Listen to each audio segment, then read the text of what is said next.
So we already have discussed that if there's a there is an object which is being acted by a force F, which makes an angle theta with the x-axis, and the body is traveling on the x-axis and it travels a distance d, then the work done by this force is given as Fd cos theta.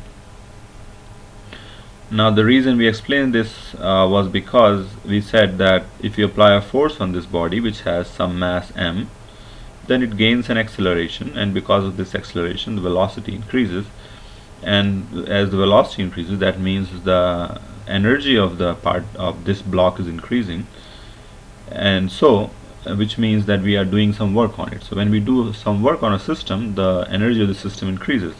But let's make it more quantitative. So if this is how the system is set up, then we can resolve this vector f. We already have talked about this. Let's do it again. We can resolve this vector f in two components, f cos theta and f sin theta.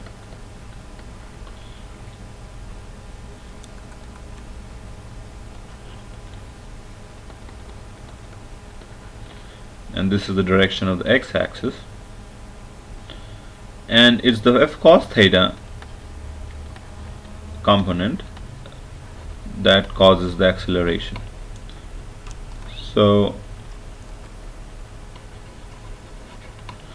acceleration is going to be f cos theta divided by m.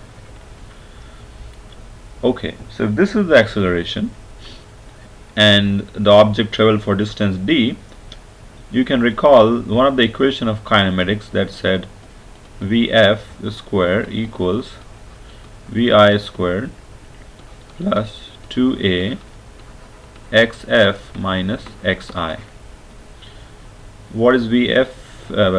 Vf square we can rewrite as Vi squared plus 2. What is a now? It's f cos theta divided by m, and xf minus xi is this distance traveled, because this is the final position, this is the initial position. So this whole thing multiplied by d. Okay, and if you rearrange this, what do we get? We get f cos theta, we get fd cos theta equals 1/2 m Vf squared minus Vi squared, or you can write this as m Vf squared minus half m Vi squared. Now we already have said that this is the work done. So what are these two quantities? And we said the work done actually goes in increasing the energy of the object. So this expression is telling us that this work done has gone in increasing the energy of the system, and these two are actually the energy, and this particular term is the final energy of the system, and this term is the initial energy of the system, because it depends on the initial velocity and this depends on the final velocity. So collectively this whole term is called the kinetic energy of the system. And why kinetic? Because it's because of the motion of the object. Kinetic energy Ke of any system is given as half mv squared. So you see, the change in the kinetic energy of the system is equal to the work done. This itself is the important formula.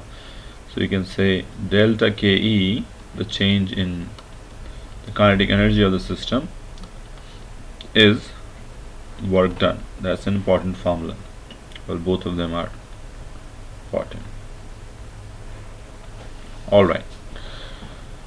Similarly, we can invoke another argument. Let's say there's this mass which is not lying on a surface, but it's at a height, at a, let's say, distance d above the ground. Now if you let this object fall down, then we know that this will be acted by gravity, mg, and the gravity is going to act along the direction of d. Now in this case, F, or work done, will be equal to mg d, right? You can call it h also if you want. So sorry, it's not F, it's W, is mg d. So that is the work done by the gravitational force. And if the initial velocity is vi here, and if the initial velocity is vf here, the final velocity is vf here, then the change in kinetic energy, mvf squared minus half mvi squared, will be equal to the work done, which is mg d, same as here, just that theta is 0 in this case. So what is this quantity? You see, mgd, this quantity is the potential energy of the system.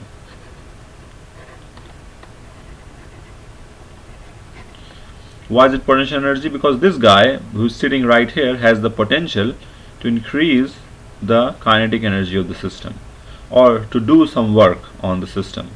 So this guy who is sitting at a height d from the surface has a potential to do work because of the force of gravity, and that's why it's the potential energy of the system. There are other cases, and one of the famous ones is the spring mass system. If the spring is compressed by a distance d,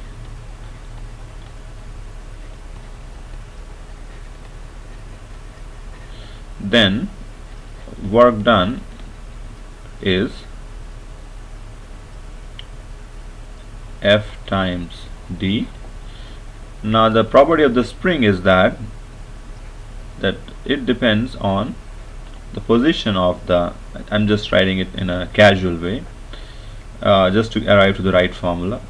You can think about it as kx times, we already have done this exercise, so we are talking about small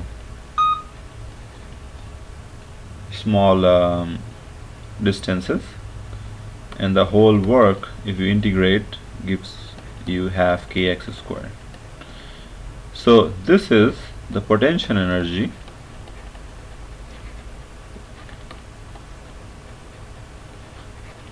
of the spring. Very much similar to this. This is the potential energy for gravity. So if you have a spring mass system that is compressed by a distance d, then it has this amount of, well, let's make it d, or let's call this x. If you compress it by a distance x, then the work done, or the potential energy of the system, is this number, because you can clearly see if it's compressed, it has a potential to do some work, same as here. So this is for the spring. We'll discuss some examples in the next lecture.